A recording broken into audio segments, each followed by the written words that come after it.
Hindi na nakapalagpa ang dalawang sospek matapos mahuli sa isinagawang bypass operation ng PNP sa Abulog, Cagayan.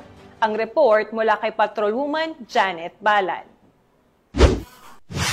Dalawang drug suspect ang nasakote sa matagumpay na bypass operation na sinagawa ng pinagsayod na pwersa ng mga operatiba ng PIDEA Regional Office 2 Cagayan Provincial Office, PIDEA CAR, Apayao Provincial Office, Abulog Police Station at iba pang law enforcement units sa Purok, Basigian, Barangay Calogsur, Abulog, Cagayan. Bandang alas 9 ng gabi nito lamang kasampu ng Oktubre taong kasalukuyan.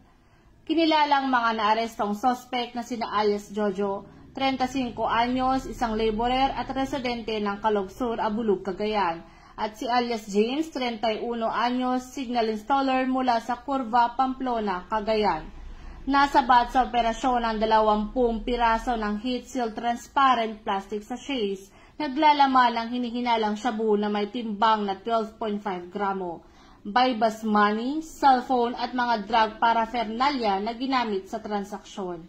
Ang mga suspect ay nahaharap ngayon sa kasong paglabag sa Sections 5, 6, 7, 11, 12 at 15 ng Article 2 ng Republic Act 9165 o ang Comprehensive Dangerous Drugs Act of 2002. Isa na namang tagumpay laban sa ilegal na droga, patunay ng mahigpit na kooperasyon ng PIDEA-PNP at iba pang law enforcement agencies sa pagpapatupad ng batas tungo sa mas ligtas at mas maunlad na bagong Pilipinas.